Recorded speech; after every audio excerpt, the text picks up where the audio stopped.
Welcome to Imagining Urban Futures during, despite, and beyond the pandemic. I am Bruno Carvalho, co-director of the Harvard Mellon Urban Initiative, along with Professors Liz Cohen and Hiba Bou.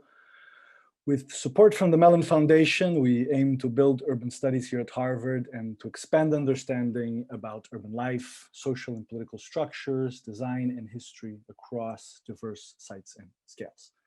I invite you to visit our website, to join our mailing list, and learn about some of the projects we currently support, as well as opportunities, events, and so on.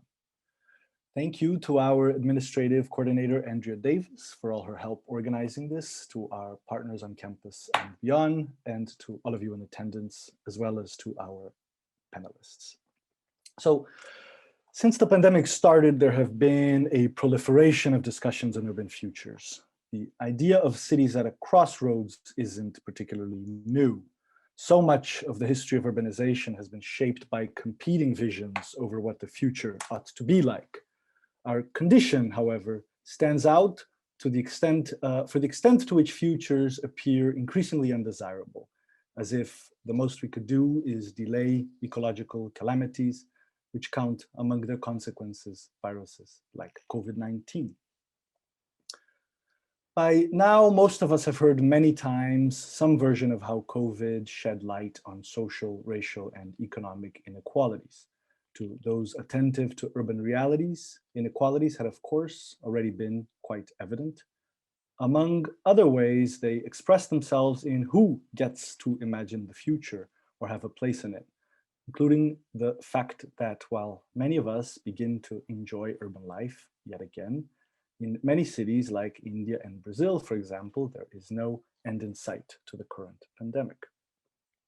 Today, we hope to cover a range of urban futures, from settings where people are more concerned with getting by, to rekindled ambitions and an expanded sense of what's possible here in the US, for instance, since the last election. The study of how people in the past imagined their own urban futures provides some cautionary and humbling notes. I'm writing a book largely on the history of urban futures, and spoiler alert, our record as prognosticators is not impressive. Cities again and again show themselves to be unpredictable.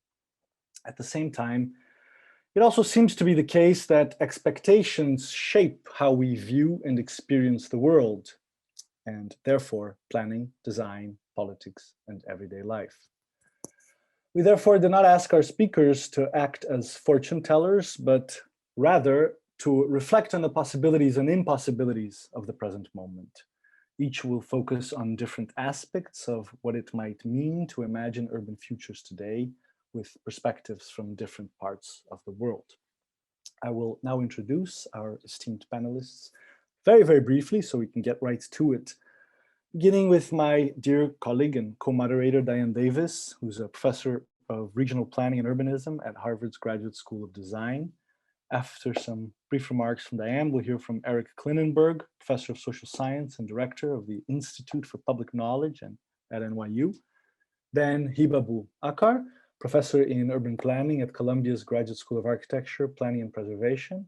And third, AbdouMaliq Simone, senior professorial fellow at the Urban Institute at the University of Sheffield and honorary professor at the African Center for Cities, University of Cape Town. And I highly, highly encourage those who haven't read their brilliant works to do so. We're really very grateful to have you all with us today, and thank you once again. So one last practical point, we've had some excellent questions submitted ahead of time by registered attendees. We'll be sure to monitor questions as they come in, so please submit them anytime through the Q&A button. We'll get to as many of them as we can. Diane? Thank you, Bruno, and I'm so happy to be here. I'm just going to make a few remarks very much in the same vein as what Bruno just laid out. Just to get us started before we turn it over to our panelists. About 2 weeks ago, the New York Times editorial board cited a report of the US spy agencies. The report, I believe, was called Global Trends 2040, And the official statement of the report was that the future is bleak because of climate change, technology, disease, and financial crisis. It painted a very dystopian picture of the near future.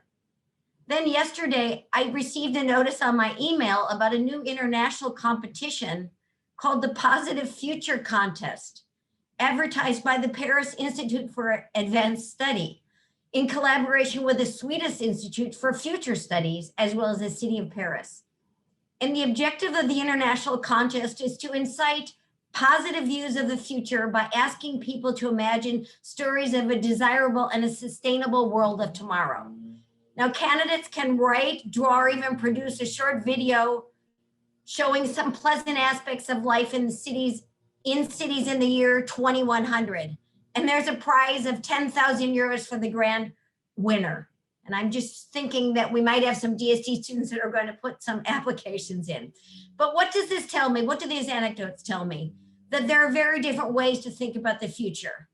Does future thinking give life more meaning and perhaps even more optimism? Or does it produce more fear, anxiety, and concern? Now, I know that many of you here are not thinking that this panel is about the very distant future, 2100, in part because of the focus on the pandemic and its impact, which is such a pressing and urgent issue that we're just struggling with now, and we want to think about the near term. In fact, just next, we were just talking about next fall, etc. And everybody's hoping for a return of normalcy.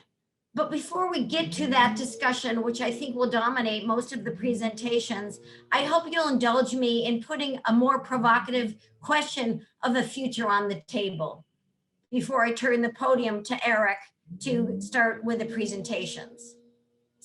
I want to underscore that this thinking about the future is a great topic for the Mellon Initiative because we are trying to integrate the Graduate School of Design or design thinking along with the social sciences. And that's what the Mellon Initiative does in all of its projects.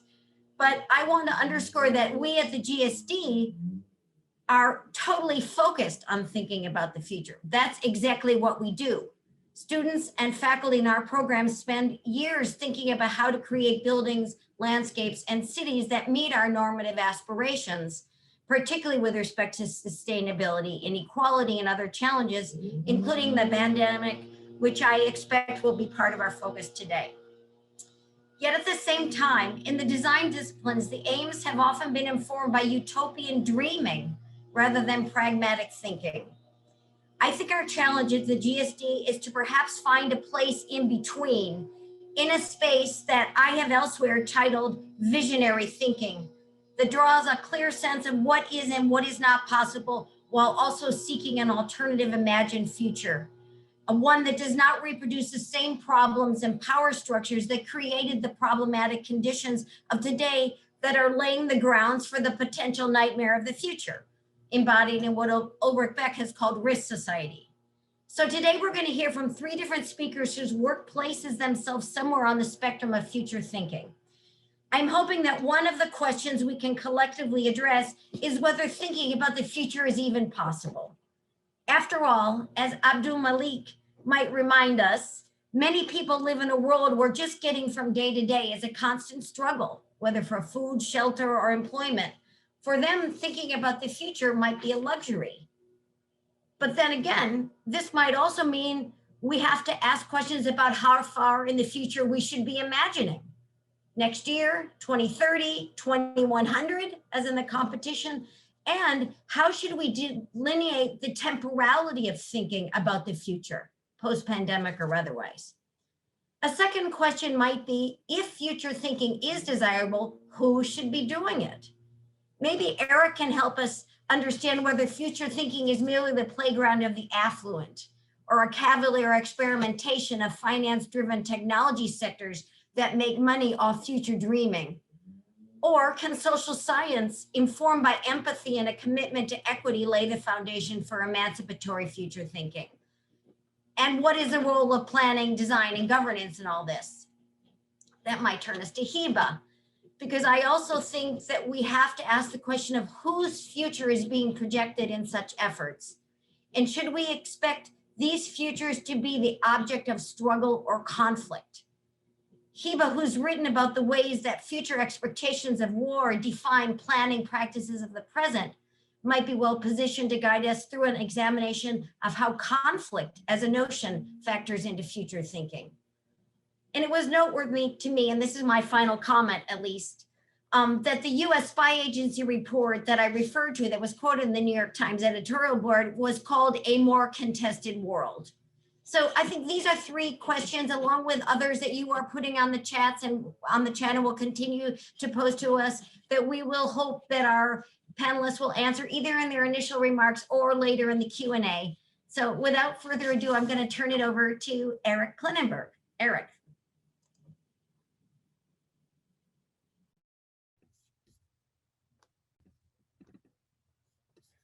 Okay, thanks. I'm just getting my slides together here. I hope this works. Someone wave at me furiously if it doesn't work. What a terrific introduction, Diane and Bruno. Thank you very much. It's wonderful to be here, although I don't really know what the here is anymore. I guess for the purposes of this panel, my here is going to be the United States. And as you mentioned, I will try to speak from the vantage of someone who's been trying to work out the American situation in particular. And in some ways, the United States is quite unusual in the extent of this nation's wealth and technical capacity and power and privilege in the world. And in some ways, the United States is just like many other places in that it is dealing with existential problems and extreme conditions that seem likely to be here for quite a long time. And I have to say, on this question of the future and the now, I can't help but thinking that one of the challenges and thrills of this moment is that, at least in my lifetime, I can't remember a time when so much has been up for grabs. I can't recall another moment where it seemed as if just about anything is possible. And so the emotional experience of being alive today, in this country at least, is not knowing whether we are teetering on the brink of a kind of fascist authoritarianism that threatens the foundations of a democratic society and the whole idea of what it is to live in a decent city, or whether we are on the cusp of passing a Green New Deal and transforming the way we get energy and consume and relate to each other and participate in the democratization of this nation, which is a kind of an exhilarating idea. And so if you're at all emotionally like me, you have been on quite a roller coaster. I think that says something about our relationship to the future. It's a luxury to think about the future, and yet we can't help but think about the future. But it also, for me, emphasizes the significance of this moment here, because the implication of living in a time when everything is up for grabs is that the things we do now matter in a way that they typically don't. This is a moment for meaningful action.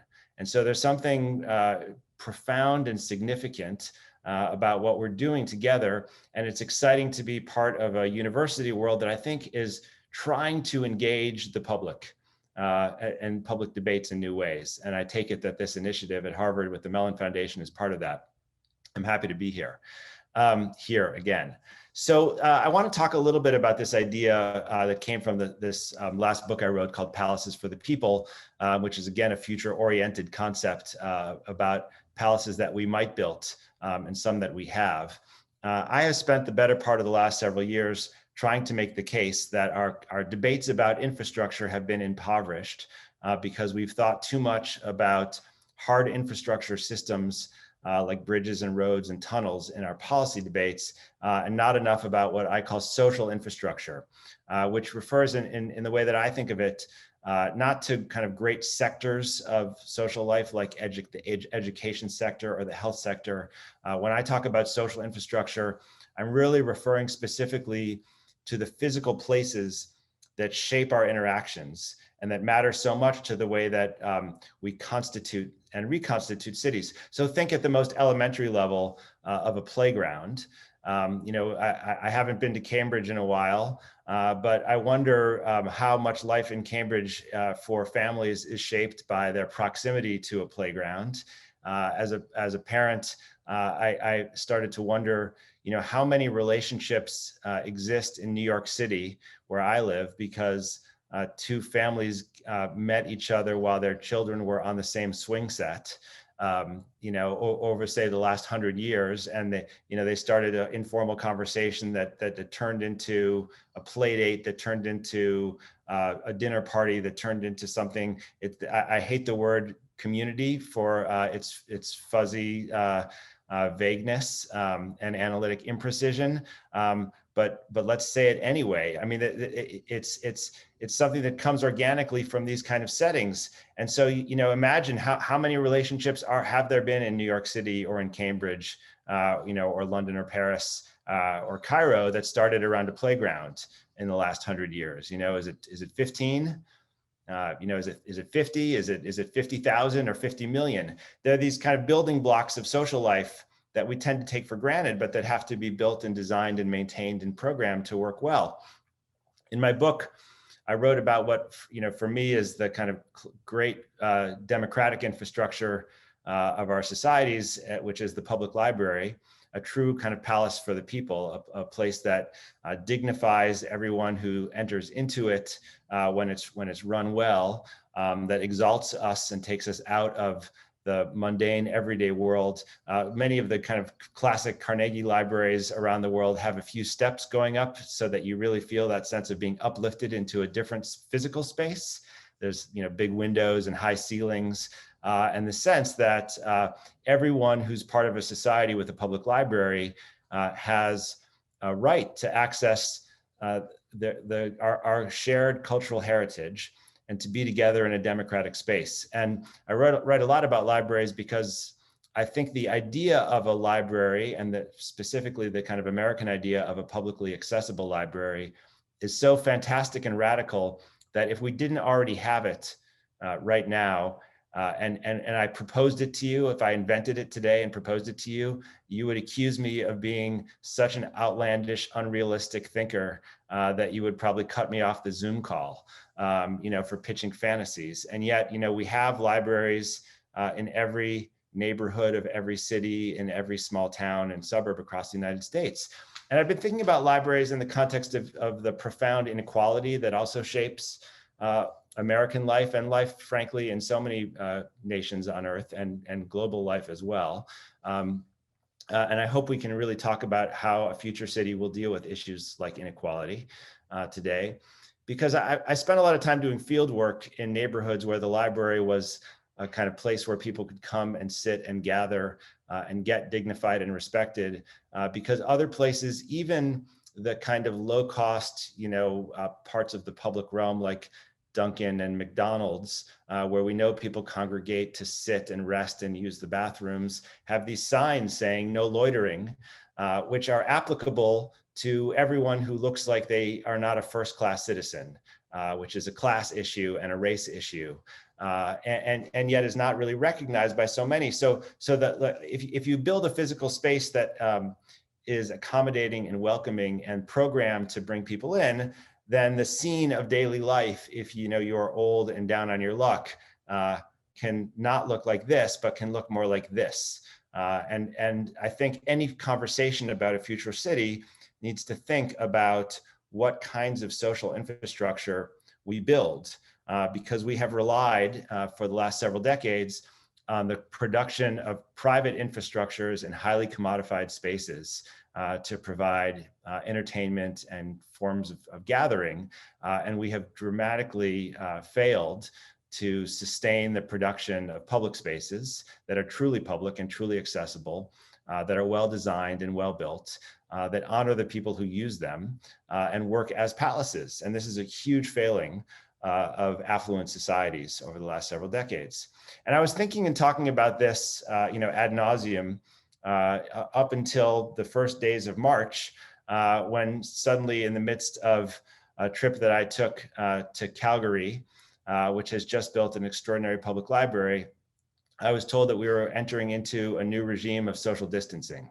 the WHO announced that the pandemic had arrived, and in the absence of a clear idea about how to handle it, we were told social distancing is how we're going to survive, for some time, who knows how long. And I understood this idea, here's how the libraries will look from now on. We should stay apart from one another. Here's how the playground should look from now on. We should close them off. We should roll up the swings. But I had some fear right away about the meaning of this concept, because it struck me that social distancing was trying to get at something, but it got at it wrong.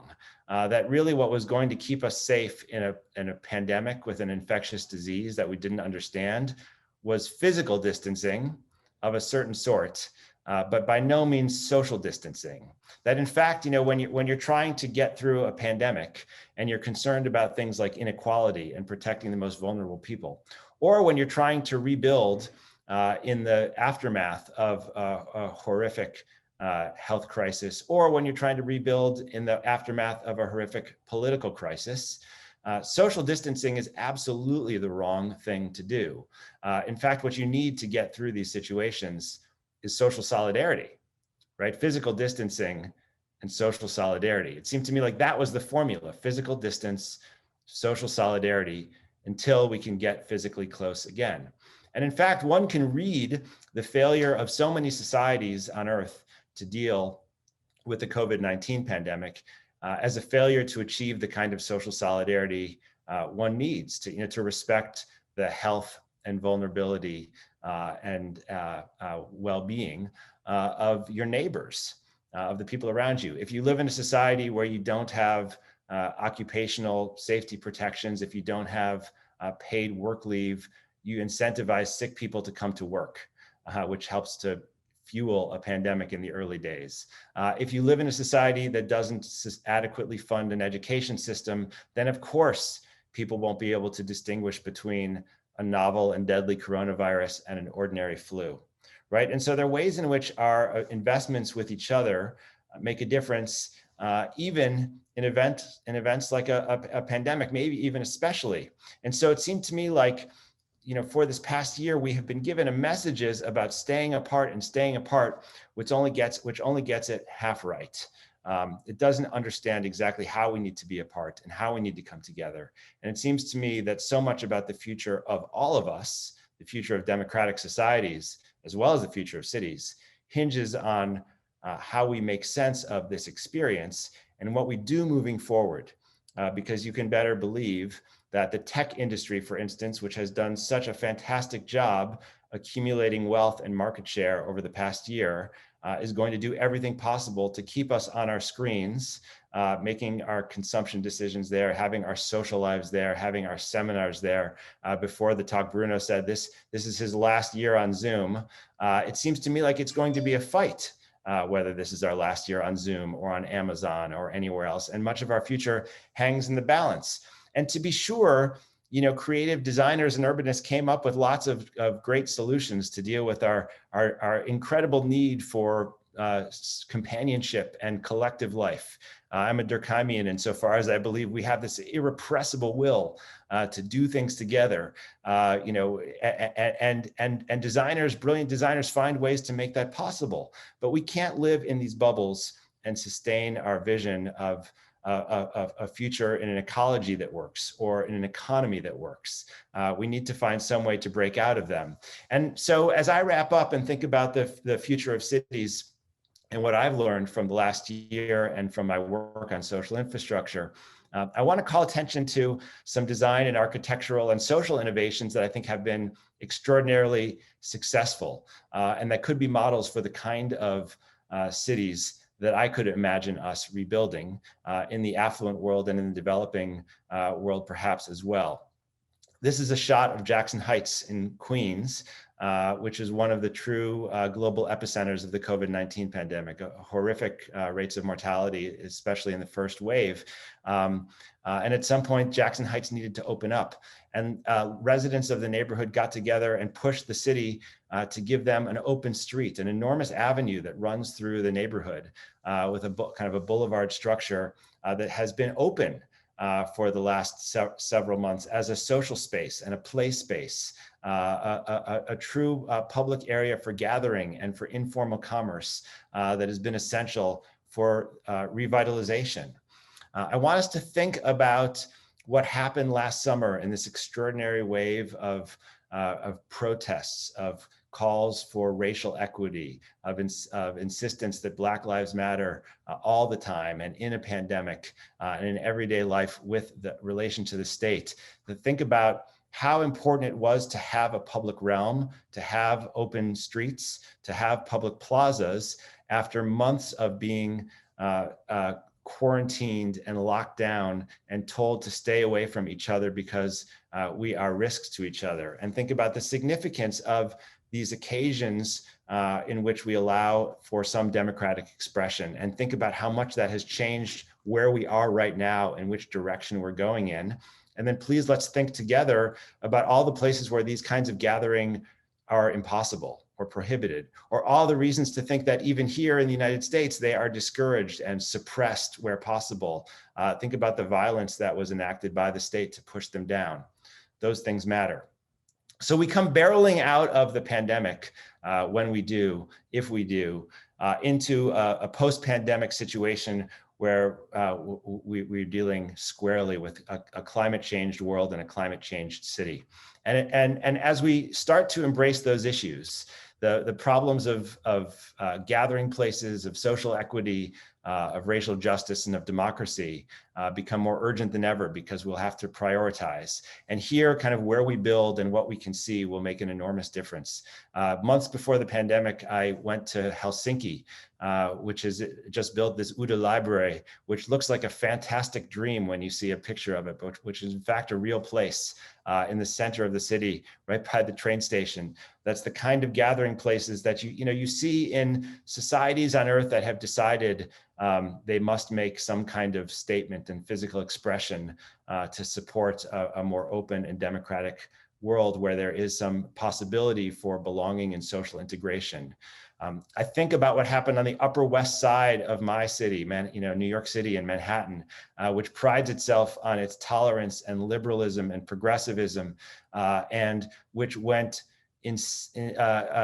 terrifically crazy when this two buildings were converted into homeless shelters early in the pandemic to try to help people who are especially at risk of pandemic disease have a place to stay. There were enormous fights over what it meant to welcome homeless people in. So now we have these cityscapes with empty offices and empty hotels and buildings that need to be repurposed.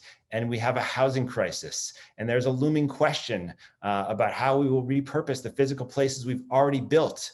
It's not a question of building paradise. How can we rebuild the places we've already built to accommodate people with their needs? And I apologize for that typo.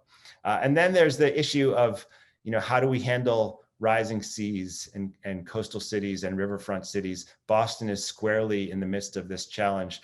Diane, as you know, I spent years as the research director for Rebuild by Design, which was an Obama project to try to reimagine the Northeast after Superstorm and Hurricane Sandy. And so what kinds of, this is an image from the landscape architect Kate Orff's Living Breakwaters project, which is a design to weaken the strength of waves, of destructive waves during storms, but also to rebuild our everyday relationship with coastal areas, to reintegrate us with the ecosystems that we depend on, to change the way we relate to the world and to each other, so that we find ourselves in some better place. Because any conversation that we have about the future of cities has to be a conversation about the future of the climate as well. I'm going to stop there. Thank you very much.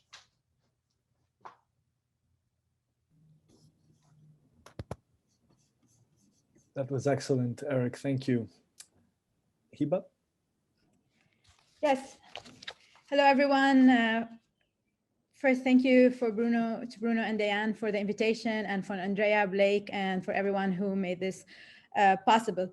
So my intervention today will be titled "The Urban Futures We Face and Their Contradictions." Urban futures of all cities are being contested, and Imagining Urban Futures, which is the title of this event today, has come to mean reimagining urban life as we deal with a range of ongoing and anticipated crises. It's increasingly becoming clear that we are living in a global moment in which the imagined future of most places in the world, in both the global north and global south, is one of conflict and contestation characterized by ecological crises, anticipated terror attacks, the unprecedented influx of refugees and migrants, and more recently, a global pandemic. While as the imagined futures of modernization has been long premised on planning and the fictitious notion of an unending sort of progress, this multitude of crises have been leading to a global restructuring of geographies that have led to building border wars, caging unwanted populations, and now hoarding vaccines and pandemic apartheid. For someone who works on how the expected future crises, from wars to climate change, shape the present and its everyday geographies, one thing I did not actually expect or was not on my radar as all was a pandemic. My intervention today is hence based on a number of projects that I've been working on with my students since we went under lockdown in New York City last year, March 2020. As we witnessed New York City become a hotspot for COVID's deaths with close to 1,000 deaths a day, my students and I started collecting, organizing, and summarizing materials that address the pandemic as it relates to urbanism, architecture, and the built environment. We envisioned the document at the time as a living one, and which has encouraged people from around the world to add to it, update it, and engage with it. And the reading list covers topics that range from an urban history of the pandemic to pandemics as they relate to racism, southern urbanization, conflict urbanism, colonial and new colonial spaces, as well as architecture and big data. Since then, a number of my master's and PhD students at Columbia's urban planning program have done research on the pandemic geographies of New York City. And we are currently working on a project on what I call an archive for the future on how New York City has changed during the pandemic. And that's because one of the things that became clear when we discussed cities in COVID-19 is that our most recent references point was the Spanish flu of 1918. We didn't know actually how cities respond to the pandemic. So a team of students with my colleague Ryan Devlin and myself, we start mapping changes in New York and thinking about issues of informality, formality, public-private space, disparities in the ability to use the Open Streets program, as well as the material and labor that involved in making the outdoor dining happen. What emerges out of these recent inquiries into the pandemic urbanism is a vivid realization in the tensions and contradictions that lie in our ability to respond to the multitude of crises that we have to address. I will focus today on 3 points. One is the modes of urbanization. The second one is the pandemic as it relates to climate change. And the third one on issues of public and private spaces. So first, in terms of modes of urbanization, the modes of urbanization are not the same everywhere. However, global policy for the mitigation of the pandemic seems to assume so. It imagines a form of nuclear family, individual dwelling units, and particular forms of public and private property. However, only a fraction of the world population inhabits such geographies. We did not need the pandemic to realize the inequalities in wealth, resources between different communities, cities, countries, and regions, and which has affected how people in different localities experience the pandemic differently. Pandemic inequalities and vaccine apartheid have become a reality across cities and world regions where the rich and racially dominant were able to save themselves, leaving the working class and the poor to die in need of oxygen, of plasma, or of a medication. While we were all called to stay at home and quarantine as isolated individualized units, people in New York City spoke about how the pandemic showed how the ethos of individualism is a public health crisis, especially amid an infectious disease that shows our interdependence, although many had the resources to exit. And while it became common to hear, we are in it together, in fact, we were not, and not in the same way. In New York City, essential workers, mostly poor people of color, and especially women, were expected to be at the front lines every day. People of color in unserviced communities were dying at much larger numbers than, for example, in Manhattan. But it's not only here, the resources that were available for Northern Italy, New York, and Madrid, as they themselves became hotspots, have been very different from the ones available in Mexico City and Beirut, and more recently New Delhi, as they become their own hotspots. So while we celebrated the forms of solidarity that emerged in the wake of the pandemic for people to support each other, especially in cities, the mutual aid groups, food distribution programs, mask-making communities, and communal kitchens that have become the lifeline for many people, especially the sick and the elderly, while the government, city and state government were expected to handle the crisis in other aspects, so health, education, etc. However, in the global north and global south, ideas of individualism and collectivity look very different, and their practice too.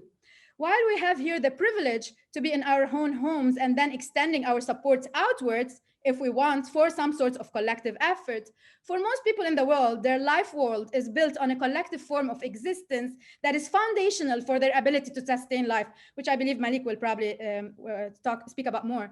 Billions around the world who do not have the privilege of that kind of separation and isolation that have more than a year been promoted as the ideal approach to hold the pandemic. People live in collective units, properties look different, not everything is private property, no resources to create public spaces and no resources to monitor social distancing, not enough water to wash hands every 20 minutes, no infrastructure for endless Zooms and private spaces inside the houses, and the types of work mostly that cannot be done from home anyways. In fact, most of the urbanization in most of the world is informal, ad hoc, and sustained by people as infrastructure, Malik's phrase, and much less by their post-colonial governments. People are not counted even in the same way. Nonetheless, what we witness globally is a one-fit-for-all policy that entities like the WHO, World Health Organization, promoted to be implemented on a global scale. Stay at home, quarantine by yourself or with your nuclear family, stay 6 feet away, let the governments do their job, etc. At the same time, many of the governments in the cities of the global south, while they are actually unable to truly govern all aspects of public life, perform this expected performance of government, basically, ignoring the informal economies, the informal subdivision of houses to afford shelter, which result, for example, in the migrant march that we saw on highways in India when Modi's government announced a lockdown, not taking into consideration the millions of informal workers that had to return home, and same when this government eased the lockdown and caused mass death. In Lebanon, sectarian political parties are trying to always appease to their clients. So for example, when I was there on January 6th, they announced a lockdown for January 12th. So actually for 6 days, people were terrified, crowded out in grocery stores, restaurants, which caused a mass death 2 weeks after. These global policies make one wonder then what geography informs an entity like the World Health Organization when they issue their recommendation to stop infectious disease from spreading. I think it became clear as we saw people suffering in the streets of Mexico City, Beirut, and Delhi, now that the de facto imagined geography for these global policies is actually the global north, with its current resources that are rooted, in fact, in a colonial history of extraction. So now that the 6 of the 7 billion or 7.6 billion in 2030 are expected to be cities in the global south. So now that 6 of the 7 billion, or even more right now, probably it's assumed to be 8.6 billion in 2030, are actually people who are expected to be cities in the global south. It's imperative to push then against a global policy that is fit all when most of the world cannot identify with such policies and end up having to ignore them. In Beirut, people tried to stay at home first during the worst economic crisis, where people lost about 90% of the value of their salaries and their currency, only to realize that it's actually more deadly to them than the pandemic, and decided to ignore most of these global rules, which ended up in mass deaths. What we have also learned from cities in the global south is that forms of collective action and informal networks are key for the survival, more than these performative enforced global policies. In Beirut, and I was told by my student, Carvalho, that also in Delhi, people have volunteered to set up lists of oxygen providers, organized to find hospital beds for the sickest people. There are WhatsApp groups discussing which pharmacy obtained which COVID medication so people can actually help each other get these meds. In Beirut, these networks are not only COVID-19 survival networks, they are the networks that people built during the October 2019 uprising to organize protests. And in the wake of the August 2020 explosion, these were the same networks that were mobilized to help the victims of the explosion in a total absence of government. And now they are the same networks that are being used as the rescue for COVID patients. And these are not only global South issues, but even here in New York City, the organizing networks that developed during the Occupy movement were the same networks that were mobilized to save lives much faster than the government actually after Hurricane Sandy, and would be interesting to see if they have formed the basis of organizing that happened for mutual aid groups during the pandemic. In times of crisis, in many cities around the globe, many cities around the global South, as well as in marginalized communities in the global North, like indigenous reservations and Black neighborhoods here, it's community in times of crisis and not isolation. However, these crucial networks for survival that are intrinsic for the survival of most people in the world are not even considered when international entities like WHO develop guidelines for policy action to stop the spread of infectious disease, therefore marginalizing more than 2/3 of global population. Second point, climate change and the pandemic. Another aspect of the tensions and contradictions are the different temporalities that govern the different crises and policies to address them. So the temporality of the pandemic versus the temporality of climate change.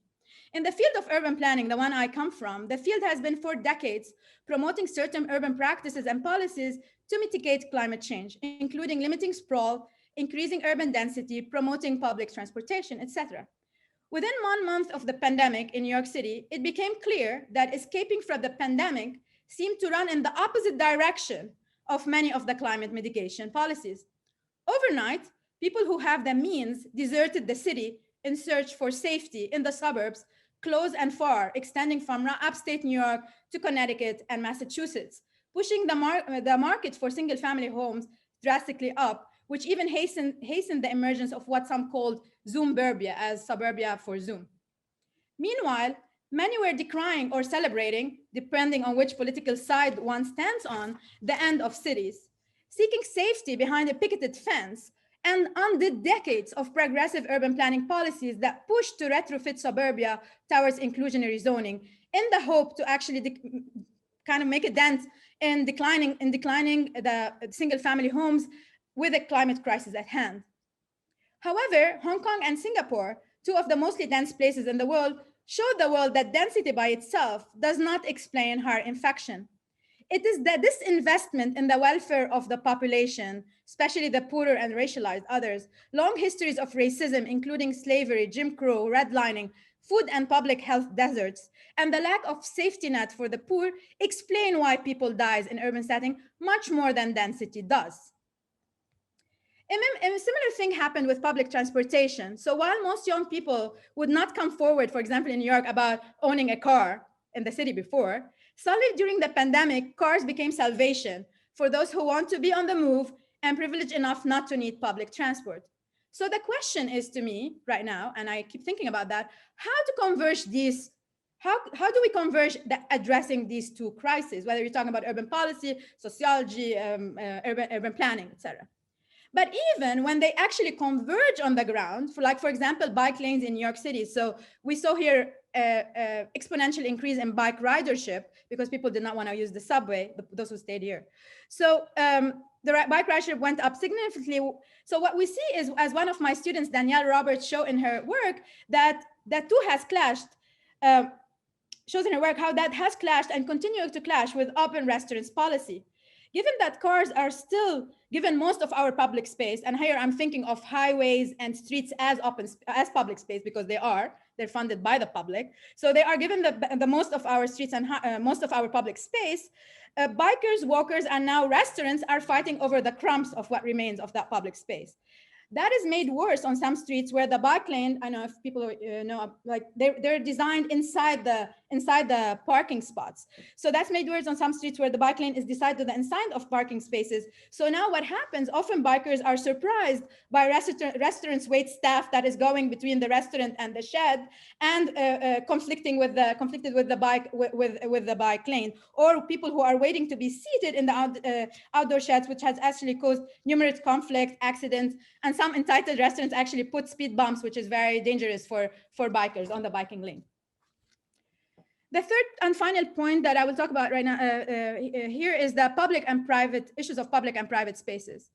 The urban history of disease has also revolved around how aspects of modern urban planning, the rise of urban parks, and certain elements of modern architecture have partly emerged in response to disease outbreaks and measures to contain them.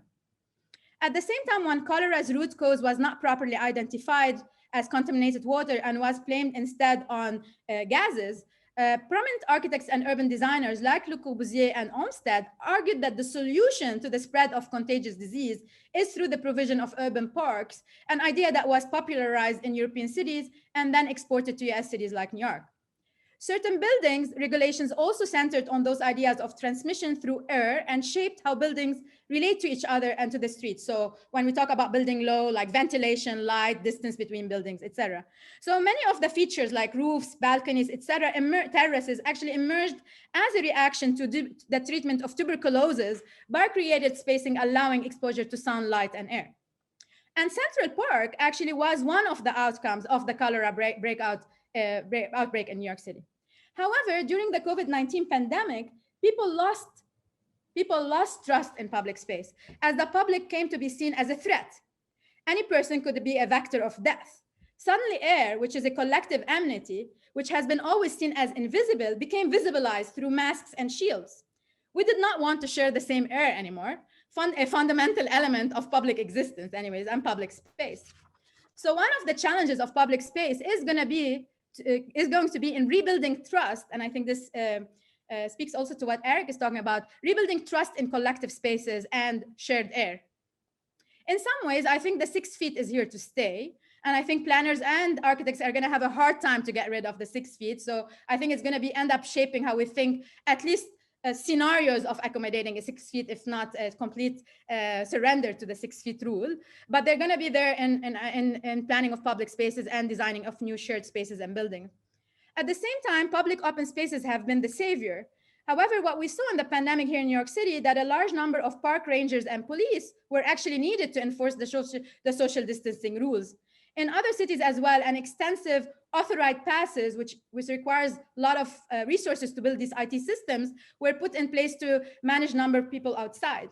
So large resources. On the opposite side of the globe, and I'm talking about Beirut because I'm familiar, especially with how the city reacts to that, the government decided to close actually the only accessible public space in the city, the boardwalk or the corniche, since they did not have the resources to monitor adherence to social distancing, making it hard to leave the apartments for most city dwellers in need for fresh airs and who live actually in very dense living conditions. In New York City, the Open Streets and Open Restaurants program has also become popular to save businesses and retain some form of city life when the infection numbers started going down. However, as expected, socioeconomic issues became key in deciding where the open streets go. Open streets were premised on community organizing to ask for an open street and to manage. So it required community organizing to get an open street. What ended up happening is a big difference in the quality of open streets. Those that had strong community organizing with people who have time and resources to organize, as one of my students, Sanjukta Harzika, shows, became successful, managed, and provided much needed break from being inside. Open streets on the poorer communities, on the other hand, where many of the residents are essential workers or with multiple jobs, did not have the same luxury to manage their open streets, resulting in a lot of disputes and actually police intervention, which made it uncomfortable for people of color, especially Black folks and undocumented folks, to be able to use these open streets. Sanjukta shows how open streets that had a strong community civic governance succeeded while others did not, which means that these open streets, while they are an important intervention, reproduce the same socioeconomic and racial disparities that already exist in the city. They also reproduced inequalities in the fact that upper income communities actually did not want open streets in their neighborhoods that will enable people from other neighborhoods to come to their area. So for example, for the longest time, Upper East Side, part of Manhattan, did not have any open streets. The Open Restaurants program is another interest feature of New York's response to the pandemic. And to salvage businesses, the city gave the green light for businesses to take over parking spots to construct outside dining when indoor dining was prohibited. And since then, Mayor de Blasio has announced that outdoor dining is here to stay, that it's going to be permanent. For those who haven't been to New York City recently, it's actually pretty interesting. Miles and miles of shacks with different materials, designs, constructions, and many of them actually became really enclosed spaces, which defies the whole point of outdoor dining. And an interesting twist, the informality that's usually hidden and rendered invisible in cities like New York actually materialized in wood and bricks and in flower beds and festive lights. In fact, I was curious at some point about the origin of all this plywood that took over the city streets and whether it is the same plywood that was used to board up businesses during the Black Lives Matter movements in the summer, which arrived in the city within hours, and whether the material that was used to protect businesses from the public are the same materials that are being repurposed for outdoor dining and inspection of businesses to take over the public realm and privatize public space in some ways. So what this program did is give a green light for restaurants to take over public space, sidewalks, and parking spots for income generating activities. In some places, it's actually hard now to walk on the sidewalk, marginalizing people with disabilities and elderly folks like my student Danielle shows. Basically, as one of my thesis advisees, also Han Zhang Yang shows, New York City government let the outdoor dining create nuisance to pedestrians and neighborhoods, and communities don't have ways right now, because this is considered emergency, right? So emergency response, we don't have to regulate that, don't have ways to object to them. And there is no real review and need for approval for these open restaurants considered an emergency response. So the question is what we're gonna do about this privatization of public spaces in the name of emergency. And it's important to see the tensions that rise between new ideas of how to, or the emergence ideas of how to use public space to address a pandemic versus the older ways when we talked about modernization ways to address a pandemic, which is create more of public spaces. While here we are relying more on community involvement and the ability of communities to do that. Anyways, in a nutshell, we actually have a lot of work to do to think through the contradictions and tensions that the temporalities of the crisis and the yet to of other crises are going to impose on us, and how to not reproduce and learn and think about how not to reproduce marginalizations and racism and colonial and neo-colonial policies, all in the name of global public health. Thank you. Thank you, Hiba. Another excellent talk with so much to it. It occurs to me that your analysis of the ethos of individualism versus the horizontal networks you described in the beginning resonates in powerful ways with Eric's crucial distinction between physical distancing and social distancing. And I think both are connected to the questions of who gets to imagine urban futures and how, individually, collectively, and at what scale, globally, locally, and so on. AbdouMaliq.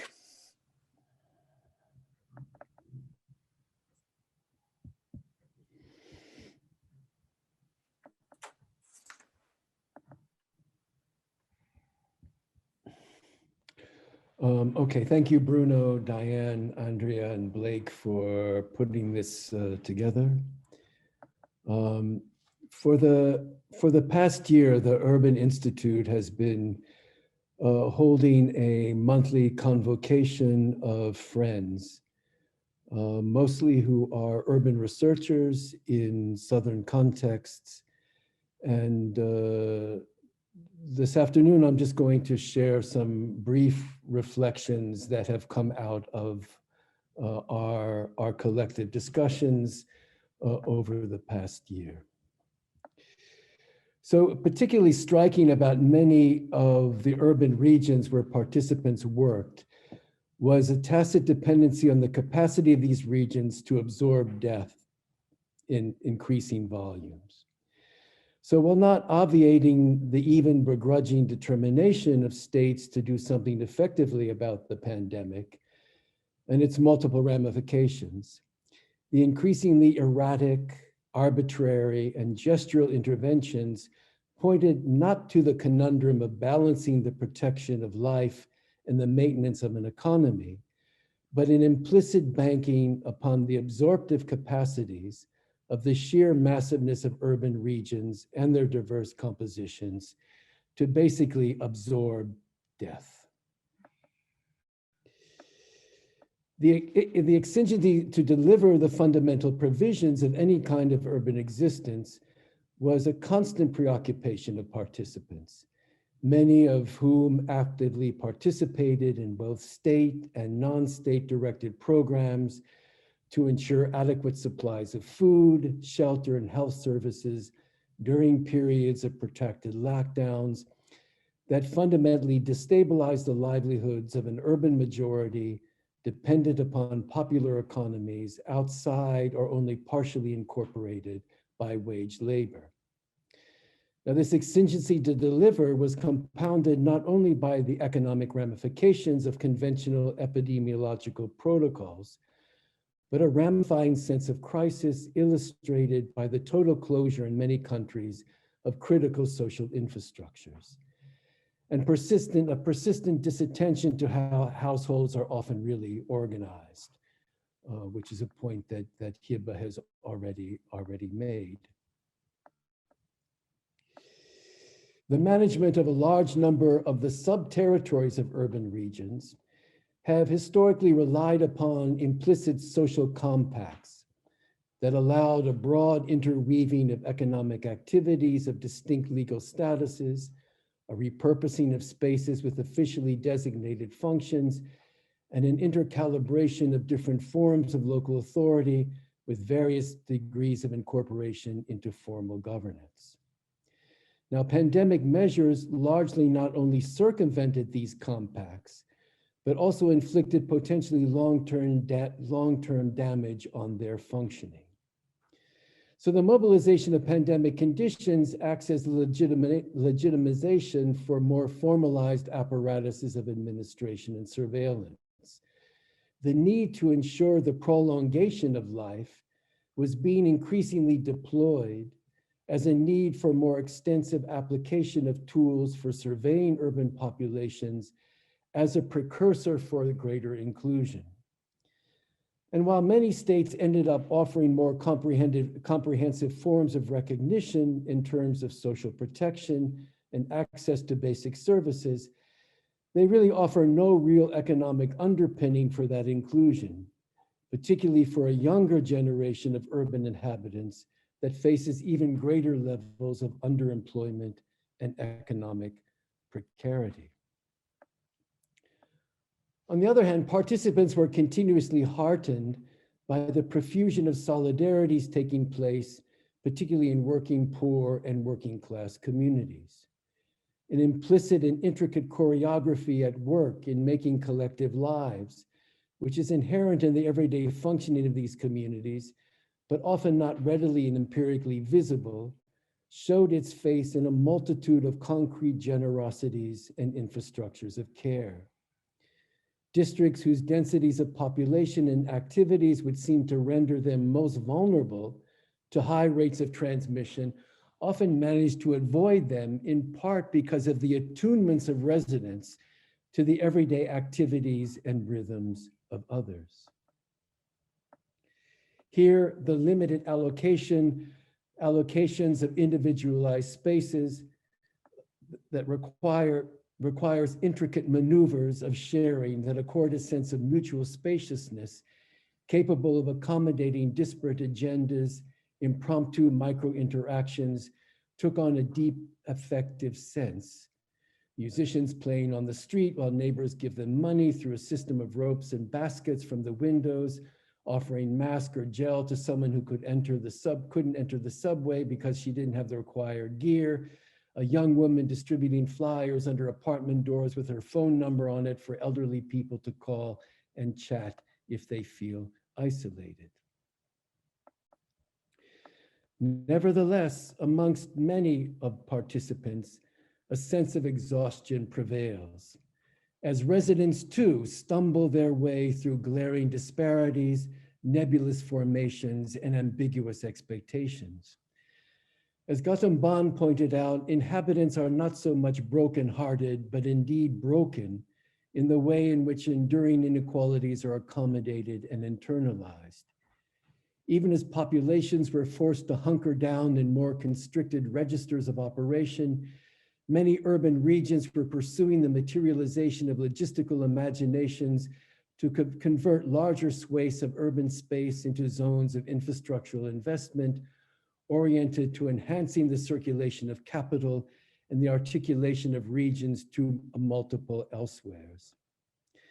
These investments in logistical proficiencies, beyond doing violence to the very capacities of the bodies that inhabit the city, act to erase substantial archives of placemaking.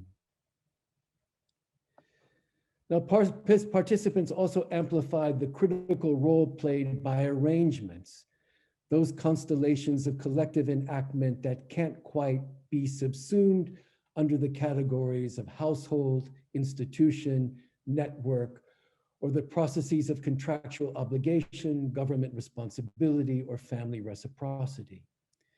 While arrangements certainly may incorporate bits and pieces of familiar contextual categories and relational processes, they most frequently circumvent clear definition and are held together at least provisionally through a range of artifacts, actors, and terrain.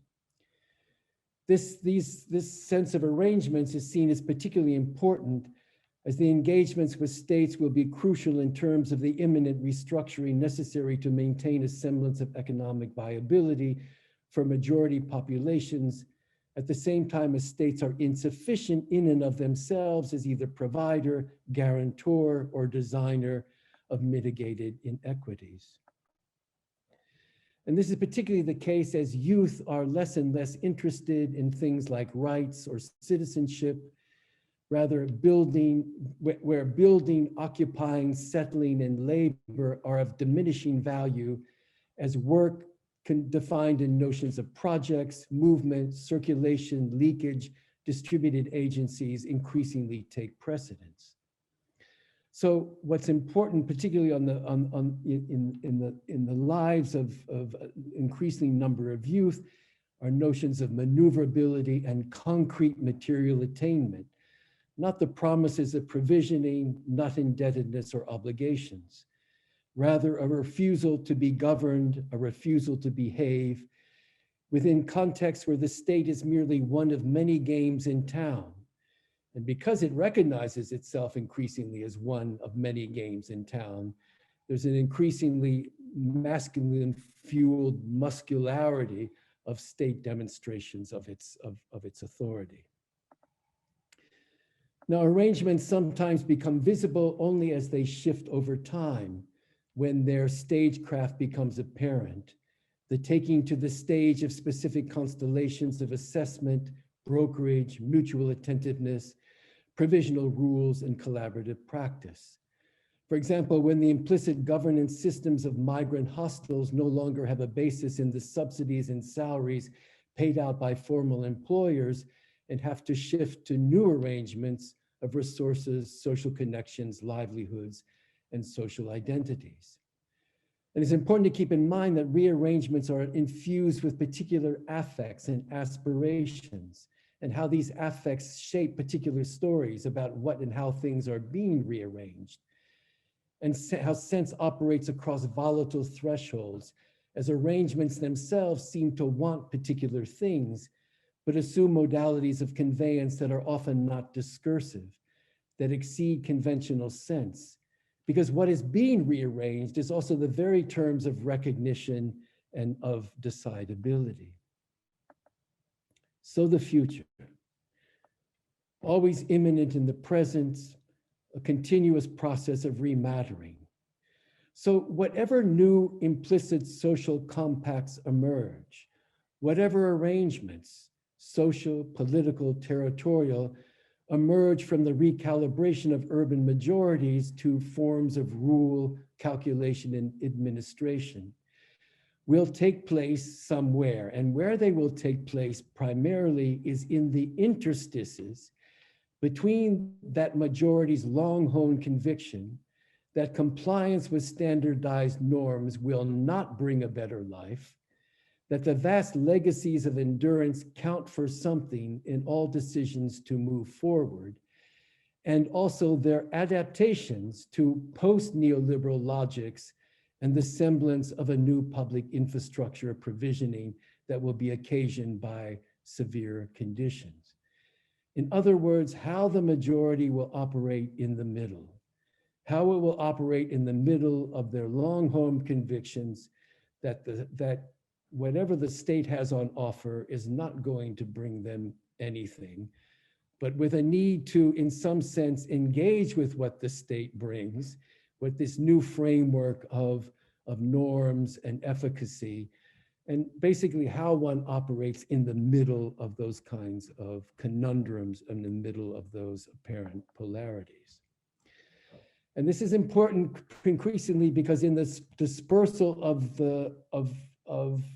that majority to the urban extensions, to its periphery, densities have become increasingly a literal matter of circulation, of people moving more frequently and across broader terrains, rather than density in terms of social compactness or in terms of social compacts. So even here, the implicit social compact is less a matter of how people negotiate shared space, but how they move, and move mostly individually across many different spaces. Here, urban majorities are associated less with particular districts than they are with a range of itineraries of movement, which raise important questions not only about how people stay in place during pandemic conditions, but what the post-pandemic terrain will look like in terms of asking urban residents to settle down, to be settled in their ways, to distance themselves from attachment to socialities of the past, seen as intensifying health vulnerabilities. When you ask people to settle down, are they going to settle down? And under what circumstances will they settle down? And what kinds of force and repression might be occasioned in order to get them to settle down within urban regions where the sense of efficacy of livelihood is increasingly predicated on intensive circulation. So I'm almost finished. So I made a mistake here.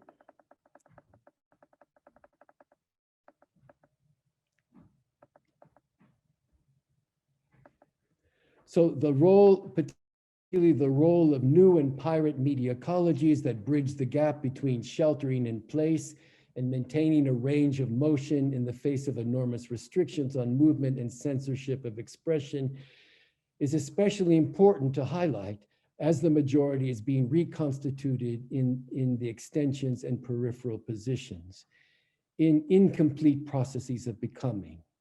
So how do we turn our speculative energies in a different direction? One that does not celebrate the resilience of the majority at the cost of their marginalization, but yet recognizes actions from below that may fundamentally alter the shape of state power itself. Fueled by the rise of social media, big data sociality, by contrast, seems to be captured by spectacles of angry mobs, howling with various forms of rage and outrage, and herds flocking toward collective immunity from the very conditions that might extinguish them. So how to continue emphasizing context over counting, action and activism over aggregation, may strengthen counter speculations for more equitable urban futures. Thank you very much. Thank you, Malik.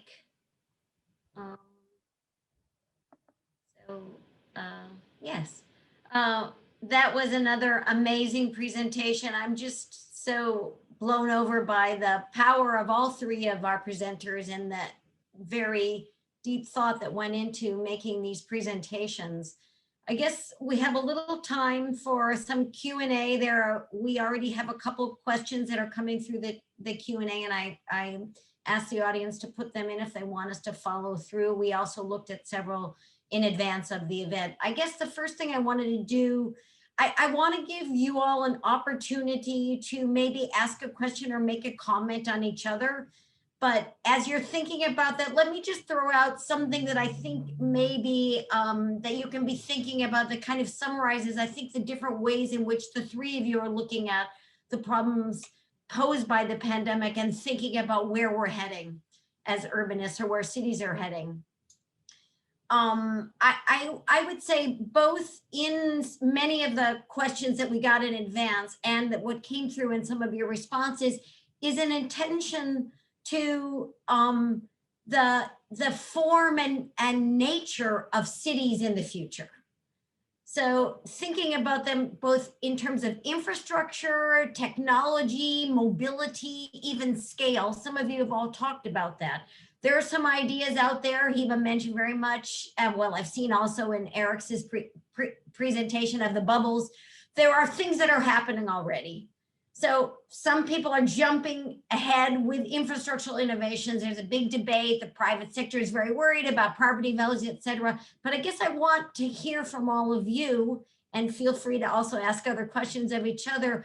What do you think this pandemic has allowed in terms of making changes in the nature, the scale, and the infrastructure of cities? And where is that going to be heading us on a direction that we want to be on? Or is it something that we need to be worried about? And if so, what should be our response to the ways in which, as always, somebody's taking advantage of an opportunity, whether it's a private sector or governing authorities, et cetera. So I thought we'd turn it over, maybe start with you, Eric, think a little bit more, then again, density, scale, infrastructure, but also any other questions you have of each other. Sure. Well, there's a lot on the table here, and thank you to Hiba and AbdouMaliq. Those were terrific talks. And I don't know that we can kind of engage as deeply as we want to. So I hope we have future conversations, maybe in person someday. I think, first I want to go back to the first theme, which is everything is really up for grabs. I mean, with the answer to your question, Diane, is really going to be shaped by, political battles that we can only start to imagine now. And of course, they're going to be very context dependent. And I think we're going to see tremendous variation in the nature of different social and infrastructural responses.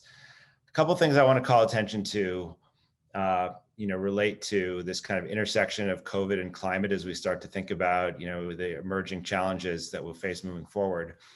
I think there's an inevitability around the investment in public transit systems and shared transit. Because I don't think a kind of world that's organized by, private mobility is feasible.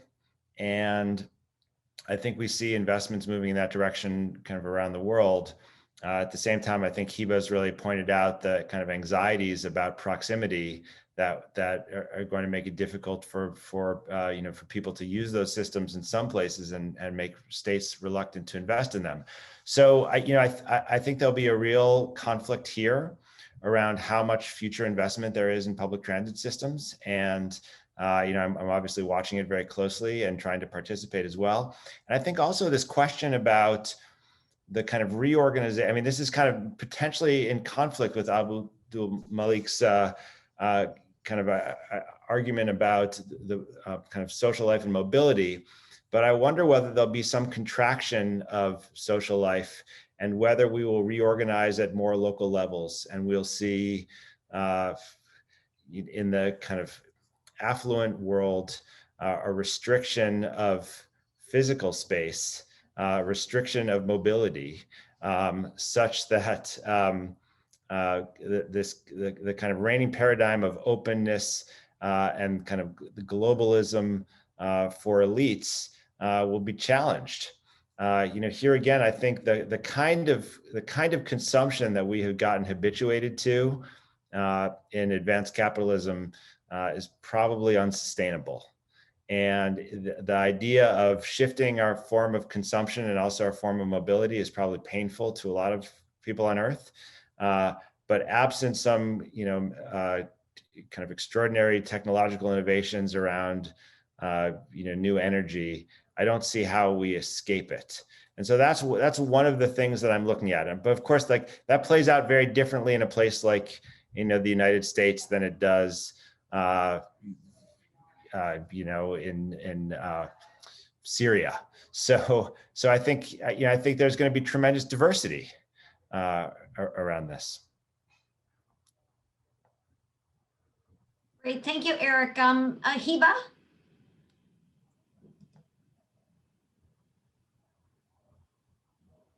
You're on mute. Thank you everyone for the talks too and for the questions. I mean, two things come to mind. First, from the point of view of living in New York, I'm interested in what's going to happen with Biden's public infrastructure, 1.3 trillion or something money. How we're going to do that, given what happened during the pandemic? Where's the money going to go in terms of infrastructure and stuff? That is very much like US based point of view. Especially as I pointed out, is that the exodus out of cities when was it convenient for people. I wonder where the money gonna be spent.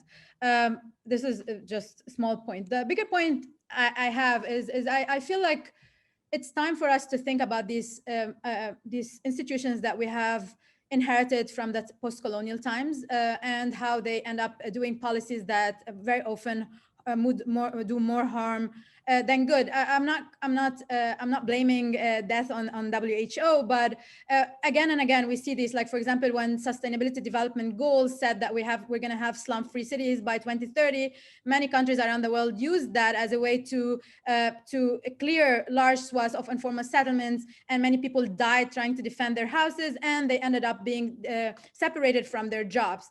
We saw that, for example, my research, my more recent research before the COVID on housing and displacement and with Syrian refugees in Lebanon.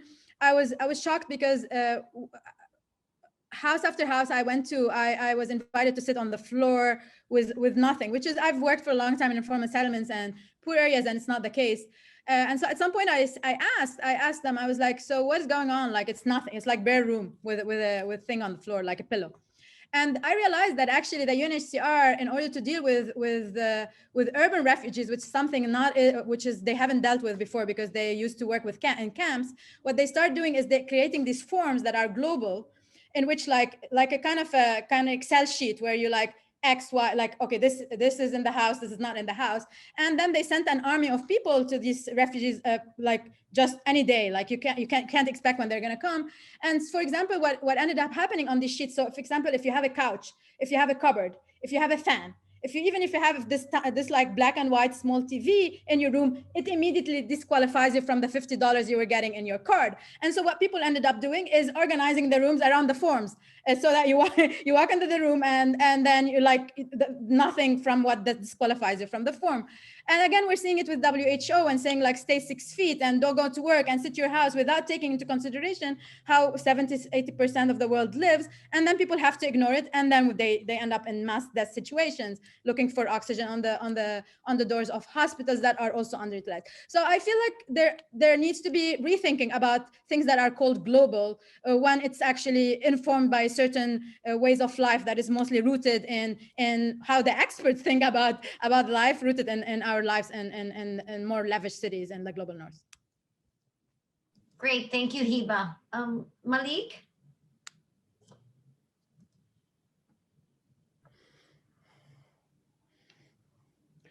I mean, there, particularly for urban majorities in the southern latitudes, the gradual erosion of long-honed intricate social infrastructures over time,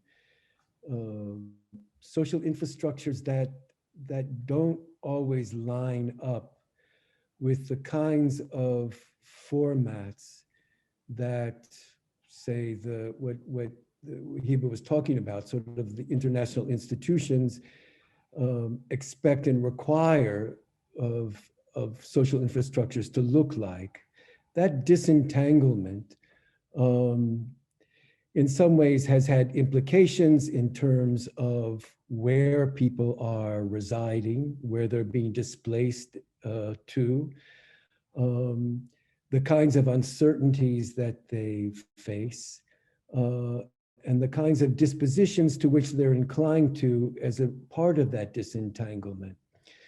So, for example, within Brazil and within India and Indonesia, the uncertainties are in some ways mitigated through intensive affiliations with either Pentecostalism, Hinduism, Islam, in ways that are supportive of very authoritarian regimes of rule,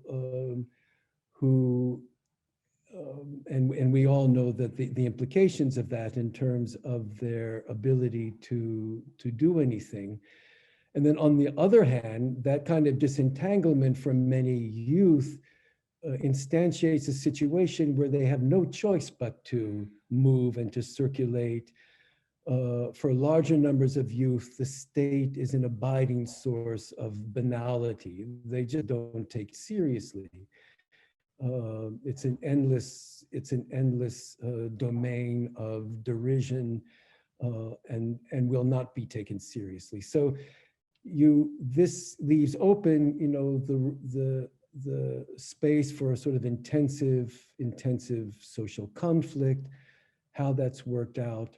I mean, I take Eric's point that in some ways, new localities may be necessary.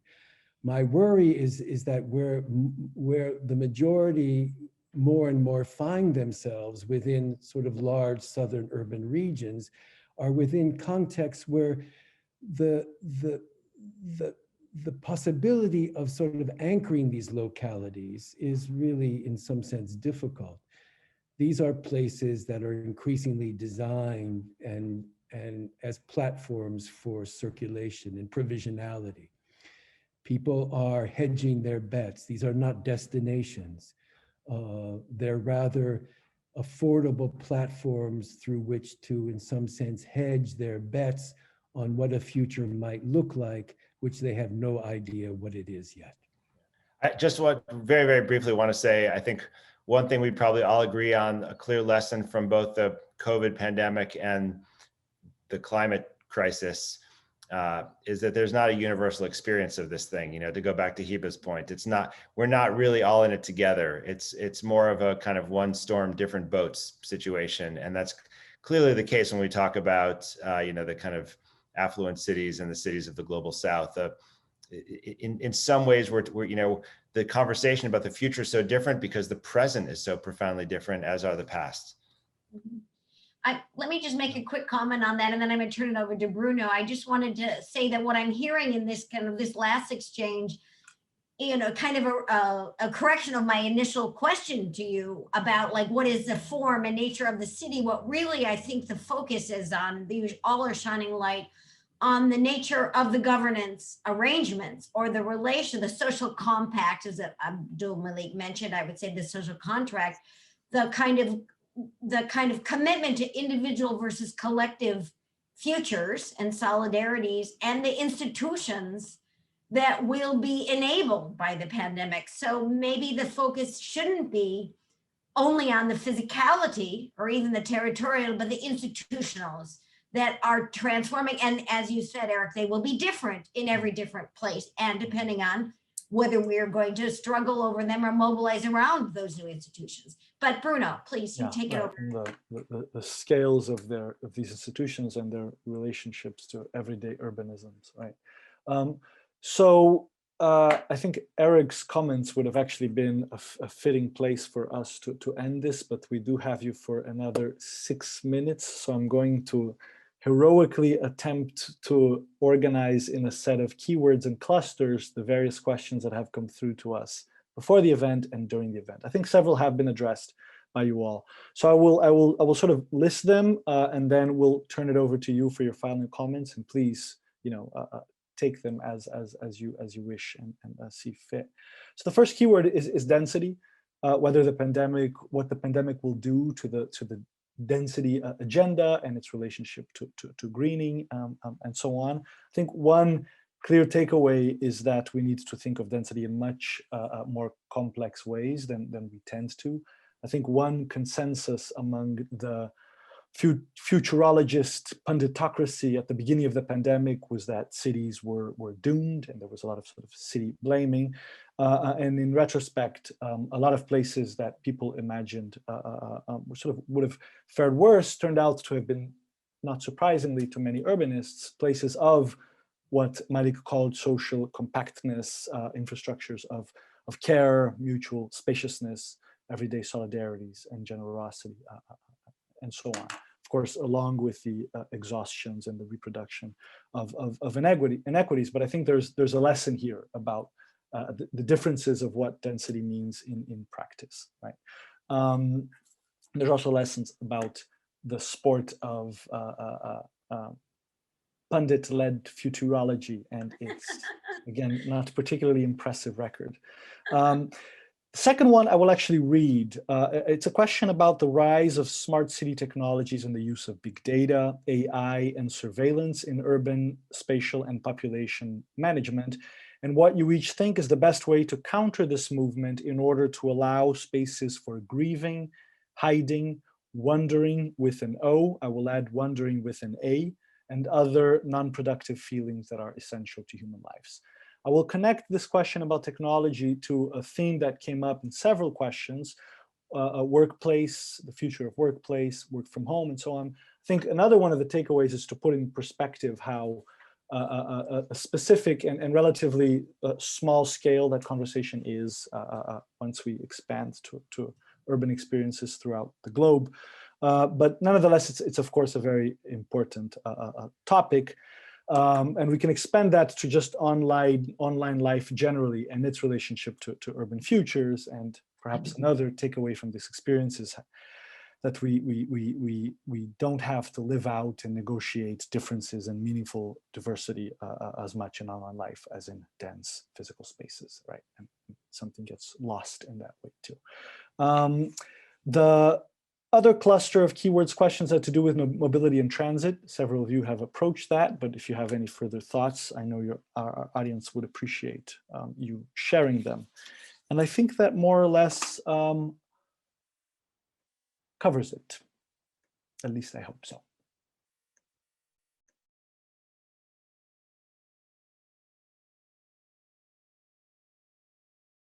Shall we begin with Eric? We'll do the same order as.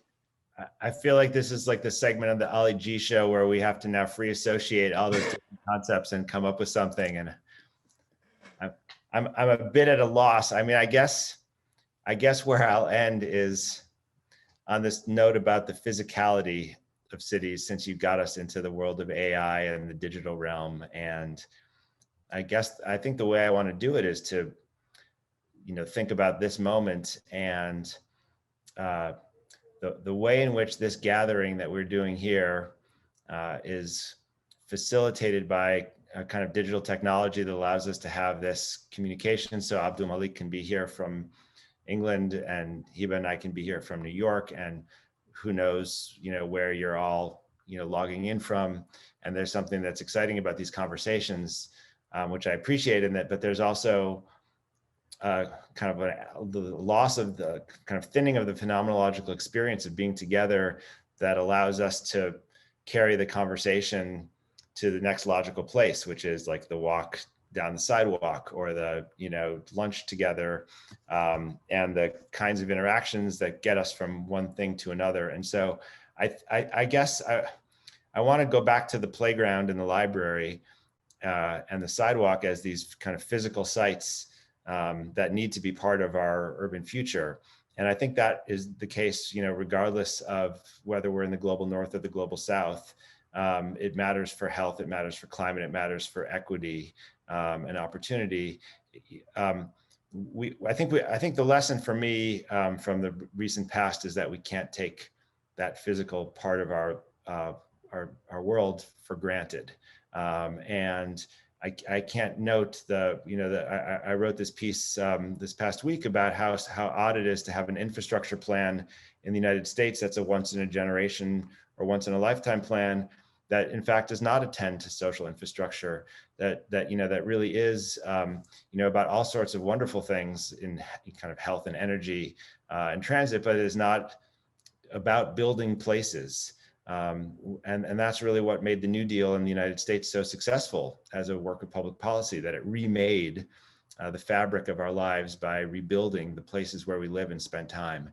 And so I hope any conversation about the future of cities is very attentive to that physicality that's so essential. And I think it's really urgent for all of us in the academy to incorporate the world of planners and designers with the world of the humanists and social scientists and policymakers, and we work in our silos at our peril.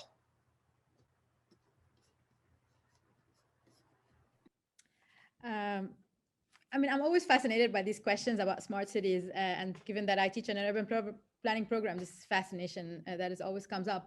I mean, my take on these smart cities and smart urbanism is that you can't compute an AI and engineers your way out of racism or pandemic deaths or equality. I mean, it seems to me it's trying to run to the future in order not to deal with what we've created in terms of inequalities and marginalizations in the present. Yes, I'm sure technologies like Eric was mentioning and we're all experiencing, they have resolved some of the issues, made it possible to live in certain ways this year. But I'm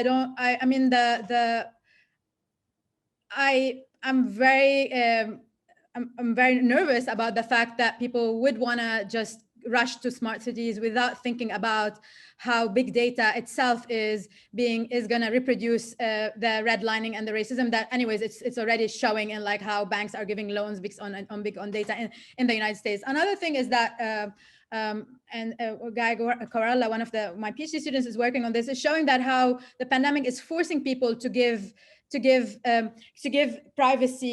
away privacy in exchange of safety. And I think many people who don't know that their how their data is going to be monetized or circulated, how it's going to affect their insurance, their health insurance, or their living arrangements, are being forced to do these kind of decisions.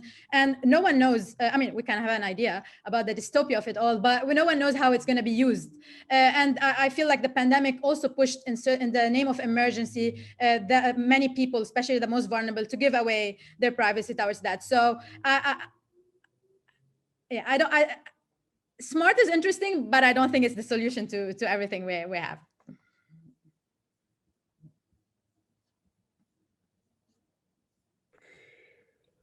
I think it's important to keep in mind that technicity historically was a means of infusing life processes with multiple compositions and multiple possibilities. The sort of the reification of technicity within contemporary modes of calculation, computation. I mean, I have nothing against calculation or computation, but the way in which it is reified is somewhat alarming, particularly when it serves the interest of ideologies and governance that's directed toward the prolongation of life for its own sake. So many things can be undertaken in the name of prolonging life. And in some ways, for me, the dark side of climate emergency is in some sense the prolongation of life for life's sake, which is for me a very dangerous kind of politics of inhabitation, as my friend Nasser Abaram will say, that it neglects the unruliness of life. And urban planning is critical for making urban spaces, but unruliness is even more critical. So I'll end at that. Yeah, I think the unruliness of life is a great place to end. Like life, Zoom conversations reach an end, but like life, conversations always go on in a different way as well. So thank you all so much for being with us for this conversation, and I hope to be continued. To everyone in attendance, I remind you this will be online, and please let us know your thoughts and reflections, and we'll continue.